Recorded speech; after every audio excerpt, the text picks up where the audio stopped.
Bonjour, accro de l'horreur et joyeux Noël. Rassurez-vous, le conte de ce soir ne sera pas une de ces petites fables mièvres dégoulinantes de guimauve à vous en donner des caries sur l'esprit de Noël et autres fadaises. Nous sommes entre gens raisonnables et ne sommes pas de ces accros pralinoles qui s'imagineront qu'il y a plus de plaisir à donner qu'à jouer avec la PS4 flambant neuve offerte par votre tante Hortense. Nous nous passerons également d'annoncer des âneries à propos d'étoiles de Bethléem et de reines au nez rouge. Ce soir, nous vous racontons la désastreuse histoire de donneurs de tellement nazes qu'ils n'avaient rien de mieux à faire pour Noël que des vidéos sur une série animée à propos de vieux cadavres pourrissants racontant des histoires. C'était par une sombre matinée d'hiver. Du moins il faisait sombre dehors, mais dans le salon de Chucky, les spots halogènes brillaient de tout leur feu. Notre histoire commence quand Al dit à Chucky. Tu te rappelles les contes de la crypte? Non mais tu déconnes, les contes de la crypte pour Noël. Bah quoi, Noël c'est la période des contes. Des contes de fées, pas des histoires de fantômes.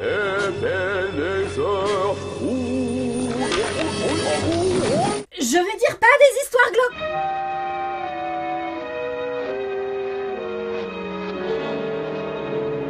Je veux dire pas des histoires violentes. Bon, ok, je me rends. Les contes de la crypte, donc. Enfin, Crypt Show, la version animée de la série live Les Contes de la Crypte, plus sinistre et destinée à un public plus âgé. En anglais, la série live s'intitule Tales from the Crypt, Les Contes de la Crypte, tandis que la série animée s'intitule Tales from the Crypt Keeper, Les Contes du Gardien de la Crypte. Gardien de la Crypte qui, dans les deux séries, reste d'ailleurs le même personnage. Le dessin animé a été fait suite à la série live, elle-même faite suite à la série de comics, et vu qu'on n'a vu aucune des deux, ça va être dur de juger le dessin animé en tant qu'adaptation. Si on en croit l'esthétique particulière du dessin, avec les ombres noires et opaques, elle s'inscrit plutôt dans l'héritage du comic.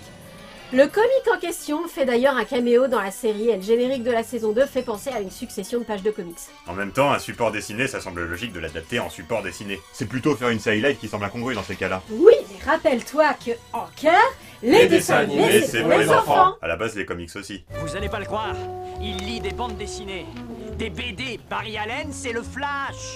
Pas si vite, car je comprends rien à ce que vous racontez. C'est un gamin, notre gibier est un gamin, on ne trouve pas d'empreinte correspondante parce qu'il n'est pas fiché. Peut-être, mais ici nous parlons d'histoires qui font peur. D'après ce que nous avons compris, la série live s'autorisait à être vraiment angoissante, à se finir mal, et à viser un public d'adultes. Comme on a dit, ce n'est pas le cas du dessin animé. Qu'on le veuille ou non, s'il est dessiné, c'est parce qu'il est pour les enfants. Il raconte quand même des histoires qui font peur. Exactement, le principe des histoires qui font peur pour les enfants, ça m'a toujours un peu déstabilisée. Je me souviens que petite, je détestais les histoires qui font peur.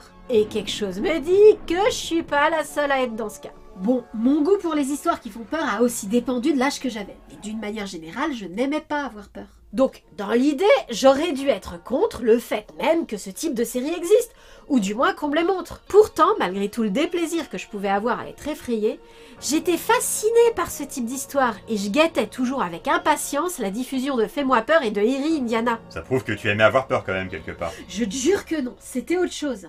L'esthétique de ces histoires me fascinait.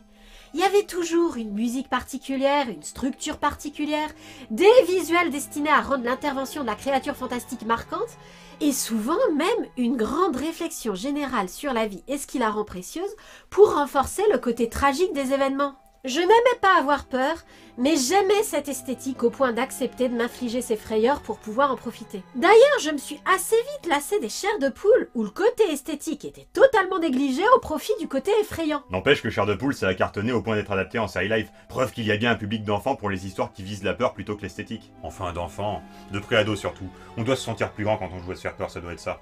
Certes, mais point trop d'en faut. Tous les enfants ne sont peut-être pas aussi sensibles que j'ai pu l'être, mais il me semble qu'apprendre à gérer les émotions violentes, c'est difficile pour tout le monde. C'est même à ça que ça sert de consommer de la fiction. Alors, ok pour mettre de l'horreur dans la fiction pour enfants. Mais il faut que ce soit correctement dosé et mis en scène avec précaution. Pour raconter des histoires qui font peur à un public encore assez jeune pour s'effrayer facilement et éteindre la télé pour ne plus avoir peur, il faut calculer savamment la dose d'horreur et de propos rassurants. Il faut savoir garder l'attention du public tout en lui donnant quand même le plaisir de frissonner. Et c'est ce que fait la série animée des Contes de la Crypte. D'abord en étant un dessin animé. C'est sûr que pour nous qui tenons à ce que les dessins animés soient considérés comme un mode de narration aussi sérieux que le live, c'est difficile à admettre, mais les malheurs qui arrivent à des personnages dessinés font pas le même effet que ceux qui arrivent à des personnages filmés. Tu noteras que la plupart des séries d'horreur que tu as citées pour ta démonstration, Fais-moi peur, Chair de Poule, Eerie Indiana, c'était des séries live. Je ne t'ai pas entendu citer d'autres séries animées que les Contes de la Crypte en termes de séries qui font peur. Ah, mais le dessin peut être un support génial pour véhiculer des idées angoissantes. C'est juste que c'est assez rare que ce soit l'objectif. Les dessins animés sur le thème du fantastique ne manquent pas, mais la plupart du temps leur objet est surtout l'enquête et ou la lutte des héros contre les créatures, ou alors ce sont des séries humoristiques racontant le quotidien de l'être fantastique, quand c'est pas carrément les deux à la fois. Il y a bien des séries comme Clémentine qui utilisent une imagerie spécifiquement destinée à angoisser les plus jeunes, et si elles sont pas destinées à effrayer en particulier les enfants, on se demande à quoi elles sont destinées. Mais les séries animées comme Creepshow, dont l'angoisse est le principal objet, il y en a au final assez peu. Pour l'angoisse, effectivement, on a tendance à privilégier le live, quel que soit le potentiel flippant d'un graphisme psychédélique de dessin animé. La force de l'habitude ou la flemme de s'éloigner des sentiers battus peut-être. Quoi qu'il en soit, si les contes de la crypte atténuent l'horreur autant qu'elle peut, elle n'y renonce pas pour autant, et les dessins y servent à angoisser autant que faire se peut. Couleurs froides ou ternes, paysages désolés, épais, sombre, noir. Dans les 2 premières saisons du moins. Dans la saison 3, le style graphique change. Et ce n'est pas seulement plus moche, c'est aussi moins glauque, ce qui est ballot pour raconter des histoires de monstres. Ça ne change rien à mon propos. C'est vrai que ce n'est pas pareil d'assister au malheur d'un personnage dessiné qu'à ceux d'un personnage filmé, mais ça angoisse aussi d'une autre façon. D'une autre façon dont il est peut-être tout de même plus facile de se détacher. Les dessins animés qui veulent vraiment te donner des cauchemars, ils en font plus. Ici, c'est gentillet. D'autant plus que, malgré le chara-design bien proportionné et relativement réaliste la plupart du temps, la colorisation et le décor donnent bien le sentiment d'être dans un cartoon. C'est pas que ça manque de détails ou de couleurs, c'est que tout dans les détails, les couleurs et les ombres noires de comics semble plus destiné à donner une impression qu'une illusion. Ce qui permet d'une part de prendre plus de recul par rapport à ce qui se passe à l'écran, et d'avoir moins peur, d'autre part de profiter pleinement de cette esthétique fantastique dont tu parlais tout à l'heure. Ok, admettons que le choix d'un support dessiné fasse partie des éléments rassurants de cette série. Mais c'est loin d'être le principal. Non, le principal c'est que tout ce qui arrive est juste. Ces histoires se finissent toujours bien. En tout cas pour les personnages sympathiques. Il arrive que les salauds connaissent un sort fort peu enviable à la fin de l'épisode, mais en général seuls les vraiment méchants finissent mal. En outre, les événements effrayants n'ont lieu que parce que les héros les ont provoqués, et ils seraient restés parfaitement tranquilles s'ils étaient demeurés sur le chemin droit et éclairé de la vertu. Dans beaucoup d'épisodes, le protagoniste a clairement mérité la leçon qu'il va avoir, et on en arrive plus à souhaiter l'apparition du monstre qu'à la redouter. En outre, le côté action-aventure l'emporte souvent sur le côté effrayant, et il arrive que la créature fantastique ne soit pas le danger mais l'être à protéger. Ce qui fait, du coup, qu'elle ne fait pas peur. Mais surtout, l'humour vient toujours contrebalancer le côté horrifiant de la situation. Le contrebalance est pas l'atténuer. Les personnages font des commentaires amusants sur ce qui leur arrive, mais la situation est quand même généralement prise au sérieux. La situation est sérieuse. Mais les protagonistes font parfois preuve d'une telle désinvolture vis-à-vis d'elle qu'on en vient à se demander s'ils tiennent tant que ça à être en sécurité. Après, j'ai jamais été poursuivi par des pirates zombies. C'est peut-être une réaction d'autodéfense qu'on a dans des moments pareils. Mais d'autres fois, les personnages sont si clairement des personnages de cartoon qu'à part tomber en morceaux ou être aplatis par une enclume, on ne voit pas ce qui pourrait leur arriver de fâcheux. Ça aussi, ça permet de supporter le fait d'être dans un château hanté plein de vampires. N'empêche que ce sont bien des vampires qui transforment bien leurs victimes en vampires et que si les héros sont des personnages comiques, les vampires, eux, ils rigolent pas. Parce que la série a pris toutes les précautions oratoires qu'il fallait pour que la peur soit supportable, mais que le but est quand même de faire peur. Et même si, comme souvent, on est frileux pour ce qui est d'employer des mots comme mort ou tuer, la plupart des codes de l'horreur sont là. Pas mal de ces histoires reprennent la structure classique des films d'horreur, commençant souvent par la première victime du monstre qui pousse des cris de terreur, puis une coupure sur le personnage principal et son parcours jusqu'au monstre. Évidemment, c'est réduit en épisodes de 20 minutes, voire 10. Mais la recette fonctionne quand même, d'autant que la série ne se refuse pas les trucs et astuces du cinéma d'horreur, jouant des hors-champs, des détails laissés dans le décor pour avertir le spectateur du danger que court le protagoniste insouciant, et des jumpscares. Surtout des jumpscares. Il y a des jumpscares à tout va. Ok, c'est au moment des coupures de pub et c'est en général une blague. Après la pub, on découvre que l'apparition effrayante n'était pas si effrayante que ça. Mais c'est là et ça rappelle qu'on est bien dans une histoire d'horreur. Est-ce que ça suffit pour effrayer les enfants? La petite fille que j'ai été aurait été effrayée. Elle aurait ri au second visionnage et claqué des dents au premier. La structure de ces histoires est efficace et les enjeux sérieux. Encore une fois, on sait que les vampires sont réellement des vampires et que les deux surfeurs vont réellement se retrouver condamnés à rejoindre l'équipage de pirates fantômes s'ils ne trouvent pas de solution. À moi, il me suffisait de savoir ça et je devenais totalement insensible au fait que les victimes soient des clowns ou des personnages de cartoon. Même le fait que seuls les vraiment méchants finissent mal ne m'aurait pas rassurée. En même temps, moi, j'étais effrayée devant l'épisode d'Halloween de Charlotte aux fraises. Je suis sans doute pas un exemple très fiable. Le degré de supportabilité d'une situation effrayante dans la fiction, c'est quelque chose de trop subjectif pour en faire un critère de jugement. On peut seulement établir que cette série a eu une réflexion sur la manière de doser ses ingrédients pour faire peur aux enfants, certes, mais pas au point de leur faire mal. Génial! Oh, je me demande à quoi ressemble le prochain niveau. La série a deux caractéristiques peu courantes. D'une part, elle est composée d'une majorité d'épisodes de 20 minutes avec quelques épisodes de 10 minutes qui vont par deux, soit l'inverse de Phineas et Ferb. Et d'autre part, les histoires sont complètement indépendantes, n'ont pratiquement pas de personnages récurrents et peuvent être vues dans n'importe quel ordre. Ce côté épisode indépendant est un rêve de diffuseur. Comme de juste avec ce genre de format, certains épisodes sont peut-être un peu plus faiblards que d'autres, mais il y en a très peu de vraiment décevants. En revanche, l'absence de continuité et de personnages récurrents peut être démotivante à la longue et la série risque de lasser les spectateurs les moins persévérants. Il y a quand même des groupes de personnages récurrents, peut-être justement pour ne pas lasser les spectateurs les moins persévérants. Mais c'est plus une réutilisation de personnages qu'une succession d'épisodes qui se suivent, il n'y a pas de continuité. Pas de continuité? Comment tu peux savoir s'il y a une continuité ou non? Ce sont des anecdotes indépendantes. Bah par exemple, si tu prends les deux princes, chaque épisode commence par leur errance sur les routes à la recherche de fortune et gloire, l'aîné brimant le cadet, et se termine sur la perte de l'un et la réussite de l'autre. Quel que soit l'ordre dans lequel on mette ces épisodes, on a du mal à imaginer ce qui aurait pu convaincre le cadet d'abandonner sa situation brillante pour retourner servir son frère ingrat et imprudent. Même chose dans le cas du geek et des brutes qu'il brime. Pour les deux filles amatrices de paranormal, c'est un peu plus discret. Mais dans le premier épisode, l'une d'elles a son permis et pas l'autre, et dans le second, c'est l'inverse. Au passage, l'une de ces deux filles change de prénom d'un épisode sur l'autre. Mélanie, je suis là-haut. Accélère, Mildred! La traduction n'est pas très cohérente, heureusement qu'il y a peu de personnages récurrents au final. Quoi qu'il en soit, ces historiettes de 10 à 20 minutes sont aussi plaisantes que possible. Encore une fois, il y en a bien 2 ou 3 faiblardes. En général, ça tient au fait que l'intrigue n'aurait pu être intéressante qu'à condition d'avoir un rebondissement inattendu, mais a au contraire opté pour le dénouement le plus prévisible. Mais ces épisodes sont plus l'exception que la règle. Les histoires sont souvent urbaines. Lorsque ça se passe en pleine cambrousse, c'est rarement des paysages très gais. Pour cause. Ces histoires utilisent des éléments quotidiens de la vie des adolescents. Les protagonistes sont parfois des adultes, sauf dans la saison 3 dont l'état d'esprit est très différent des deux autres, mais on y reviendra. Quoi qu'il en soit, les protagonistes adultes, la série les campe quand le scénario nécessite que le protagoniste soit un adulte. Par défaut, ce sera un lycéen d'une grande ville ou d'une banlieue américaine. N'ayant jamais été des adolescents américains, on aura du mal à vous dire si cette série campe correctement l'ambiance dans laquelle vivent les adolescents américains, mais c'est clairement l'intention. Bullshit. On essaie de nous faire croire que ces deux gamins accros aux jeux vidéo sont bons en sport. Il faut vraiment pas avoir réfléchi à ce à quoi ça peut ressembler un gamer hardcore. Non, faut vraiment pas avoir réfléchi. Les scénaristes se sont juste dit, un gamer ça passe son temps à jouer donc c'est le contraire d'un télo, un sportif ça passe son temps à faire du sport donc c'est le contraire d'un télo, et donc... Oui bon, on s'en fout. La personnalité des personnages n'est pas toujours très fouillée, et ils se contentent souvent d'être des stéréotypes qui adoptent des comportements stéréotypés même quand la situation ne s'y prête pas, mais ils n'en sont pas moins vivants et attachants pour autant. Et l'énergie que les auteurs ont économisée en puisant dans les clichés pour faire des personnages, ils l'ont investi dans la construction des scénarios et dans la mise en scène qu'il faut pour amener la chute de l'épisode. En même temps, les protagonistes sont toujours américains, même ceux qui vivent leurs aventures hors d'Amérique. C'est peut-être qu'une impression, mais j'ai le sentiment que les Américains aiment ça, se représenter à travers des stéréotypes. Il suffit d'être américain et d'avoir une paire de couilles d'acier au sens moral. Un autre truc marquant au sein des histoires, c'est qu'il y a beaucoup de références. Vraiment beaucoup. Ici, Haïti, ici, ils sont à Tokyo et il y a Ghidorah. Avec seulement 2 têtes. Mais quand même, ici c'est Darkseid, ici c'est la marque jaune, là le maire a la même veste que Chucky dans ces dessins animés là qui Ça, je méritent... crois pas que ce soit une référence. Mais si. Quoi qu'il en soit, comme cette série ne puise pas toujours ses monstres dans les mythologies les plus classiques, on se retrouve avec les mêmes éléments que dans d'autres fictions n'ayant rien à voir, sans forcément que ce soit une référence. Ici, le monstre c'est un Ozaru comme dans Dragon Ball, et là on a la même histoire que dans Pirates des Caraïbes avec le trésor maudit qu'il faut rendre. Point n'est besoin d'être unique pour faire une bonne histoire, et les contes de la crypte l'a compris.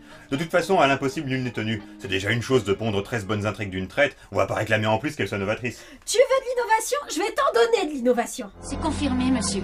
La trajectoire de la Lune indique qu'elle se rapproche dangereusement de la Terre. Tu vois, enfin un dessin animé où on reconnaît que ce n'est pas normal que la Lune fasse cette taille-là. Je te signale que c'est quand même l'épisode du singe. Mais bon, si on n'a pas grand chose de plus intéressant à raconter sur ces scénarios, c'est parce qu'il n'y a pas grand chose à en penser. Ils sont plaisants, efficaces par rapport à leur objectif, et c'est tout ce qu'on leur demande. D'un point de vue technique, il y a parfois des fautes de raccord pas très subtiles dans les décors, voire sur les personnages. Et je ne parle pas des livres qui sont à l'envers. Tous les livres sont des mangas dans les dessins animés, c'est pas la première fois qu'on remarque ça. Peut-être, mais ce livre-là, d'un plan sur l'autre, il change carrément de sens. Et ça se produit 2 fois dans 2 épisodes différents. Ça, c'est la saison 3. La saison 3, on a dit qu'on en parlait plus tard. Avant, faudrait peut-être qu'on prenne le temps de parler du seul et unique vrai personnage récurrent de cette série, le gardien de la crypte, qui nous narre tous ses beaux contes à dormir debout et la lumière allumée. Dans la saison 1, il fait des scénettes d'introduction et de conclusion des épisodes. Parfois, le rapport entre leur contenu et le contenu de l'histoire racontée est assez clair, d'autres fois, c'est plus tiré par les cheveux. Le reste du temps, il fait des caméos dans les épisodes à la manière de Hergé dans Tintin, de Stanley dans les films Marvel ou de Hitchcock dans ses propres films. Malgré son grand âge et son aspect pourrissant, c'est un joyau de riz qui a le rire facile et n'hésite jamais devant un bon calembour sur le champ lexical du cimetière. Dommage, peu d'entre eux ont traversé l'Atlantique. En français, ils nous appellent accros de l'horreur parce qu'on n'a pas trouvé le moyen de traduire Boys and Ghouls. À ce stade de la série, il n'y a pas grand chose à ajouter sur lui. C'est un narrateur générique qui a le mérite de faire son boulot comme il faut. Dans la saison 2, ça commence à se compliquer car il reçoit à chaque épisode la visite de 2 concurrents, la vieille sorcière et le gardien du tombeau, qui lui disputent le droit de raconter l'histoire du jour. Du coup, en guise de scénette d'introduction, il y a des sketchs sur le thème « Je veux être le narrateur de l'émission à la place du narrateur de l'émission ». Pas spécialement mal mis en scène les sketchs, avec des bons gros gags de cartoon bien classiques, mais il y a juste un tout petit problème. On s'en fout, on veut l'histoire! Complètement. On n'a pas payé pour voir 3 semi-cadavres se disputer le droit de raconter l'histoire du jour. Ça prend du temps d'épisode et c'est rasoir. Même si la sorcière fait des calembours glorieux... Tu sais ce qui n'a pas de pâte et qui donne du lait? Les tournants du lait. Même si chaque fois qu'elle fait un baiser en l'air, quelque chose se brise, et même si le gardien du tombeau c'est le fantôme de l'inspecteur Gadget, nous on est là pour entendre une histoire qui fait raisonnablement peur dans une ambiance angoissante. L'avantage, c'est que ces sketchs qui remplacent les scénettes d'introduction et de narration, c'est le seul truc qui différencie la saison 1 de la saison 2. À part ça, il n'y a pas de changement majeur dans le graphisme, et le style des scénarios reste le même. Il est donc temps qu'on vous parle de la saison suivante, introuvable en VF et de la vraie rupture. C'est pas la saison suivante, c'est une nouvelle série. Une nouvelle saison. Une nouvelle série. Regarde, le titre change. Maintenant c'est New Tales from the Crypt Keeper. Ok. Tu contestes pas? Pourquoi je contesterais? Un nouveau titre, un nouveau style de dessin, un nouvel état d'esprit, une nouvelle formule complètement différente? Ok, c'est une nouvelle série. Quoi, tu es déçu? Non, non. Un nouveau style de dessin donc. Pas besoin de commenter, il suffit de constater. On adopte un design un peu plus rond, un peu plus commun, qui n'est pas moche, mais qui n'a plus rien à voir avec ce à quoi ça ressemblait avant. Faites une capture d'écran au hasard et faites l'expérience de montrer ça à des gens non avertis, jamais ils ne devineront que ça vient d'une série qui fait peur. Même si du point de vue de l'épaisseur des traits c'est plutôt l'inverse, dans l'état d'esprit, c'est le même style de changement que dans la saison 2 de Sacré Dragon, qui est aussi une série Nelvana. Dans une interview pour Blazing Dragons Revolution, Erika Strobel, la directrice d'écriture de Sacré Dragon, avait déclaré que ce changement entre les saisons 1 et 2 était sans doute dû à la nécessité d'avoir un dessin plus facile à animer. Il est raisonnable de penser que c'est aussi le cas pour The New Tales from the Crypt Keeper. En tout cas, effectivement, ça donne le sentiment d'avoir été fait très vite.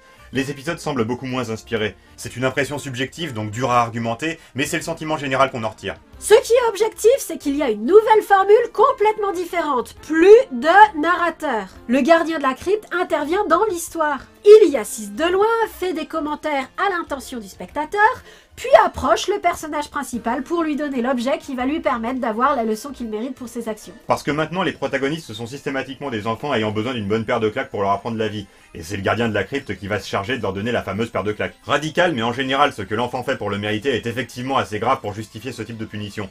Vol, brimade, canular téléphonique. Oui, bon, j'ai beau adorer la lecture, je regrette, mais c'est pas un crime de préférer faire du sport. Ça ne mérite pas de se faire attirer dans un monde parallèle où l'histoire racontée dans les livres est réelle. Dans ce cas précis, il semble que la torture soit surtout de faire changer l'enfant d'histoire avant qu'il en connaisse la fin, pour qu'il ait ensuite envie de lire le livre pour savoir. Ça reste raisonnable. D'après ce que tu m'as dit, c'est la stratégie des jeux bouquins et ça a marché sur toi. Peut-être, mais cet épisode est hypocrite. The Man in the Iron Mask by Alexander Dumas. Il n'existe pas de livre intitulé L'homme au masque de fer. L'histoire de l'homme au masque de fer, c'est un épisode du Vicomte de Bragelonne. C'est bien beau de dire aux enfants que découvrir l'histoire à travers les adaptations en film, ça compte pas, mais quand on ne connaît soi-même que le titre des adaptations en film, ça fait un peu ridicule.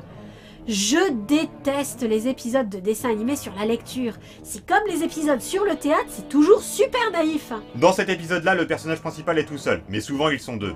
Un qui est un authentique sale gosse, et l'autre qui essaye de le raisonner. Mais le deuxième se retrouve à subir la punition en même temps que celui qui l'a mérité, ce qui est moyennement juste. Les adultes ne participent plus du tout aux intrigues. Il y a bien un épisode où le méchant est un adulte, mais c'est plutôt l'exception que la règle. Les épisodes sont vécus par des enfants pour des enfants. Du coup, ça devient totalement incompréhensible la fois où une blague un peu douteuse vient s'immiscer à la fin de l'épisode. I didn't ask for a facial. Someone get this off me. Non, je dois avoir l'esprit mal tourné, ça doit avoir un autre sens. Je crois pas. Quoi qu'il en soit, c'est une chance que les contes de la crypte n'aient pas de continuité et quasiment pas de personnages récurrents. De cette manière, New Tales from the Crypt Keeper ne retire rien à l'expérience de visionnage qu'a été Tales from the Crypt Keeper. La saison 3 est un peu ennuyeuse et pas très bien réalisée, mais totalement bénigne. Il faut dire que la série de base était difficile à gâter. Crypt Show, au final, c'est un projet tout simple, réalisé simplement mais efficacement. Parfois, n'avoir pas d'autre ambition que de remplir l'objectif qu'on s'était fixé au départ est suffisant pour mériter l'estime de son spectateur. Et en se contentant de ce projet de départ de raconter des histoires qui font peur à des enfants impressionnables sans les faire fuir, et en consacrant tous ses efforts à doser savamment ses ingrédients de manière à atteindre ce but, cette série arrive à être plaisante, drôle, agréable et esthétique. Elle n'est peut-être pas aussi inventive ou aussi unique que bien d'autres des séries dont nous avons parlé dans cette émission, mais elle mérite qu'on s'en souvienne.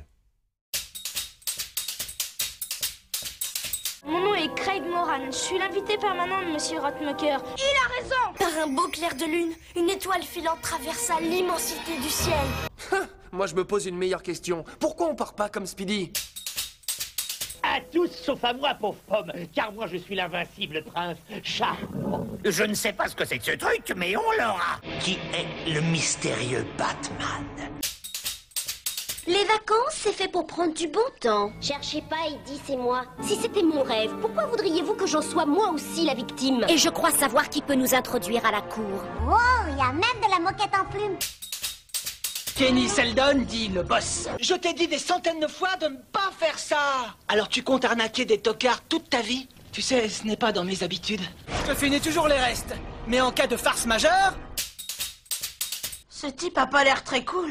En fait, il faut être complètement handicapé des neurones pour y aller. Nous en avons discuté des centaines de fois et tu n'as aucune preuve de ce que tu avances. On avait fait une photo ensemble. Il m'a tapé dessus avec un polochon.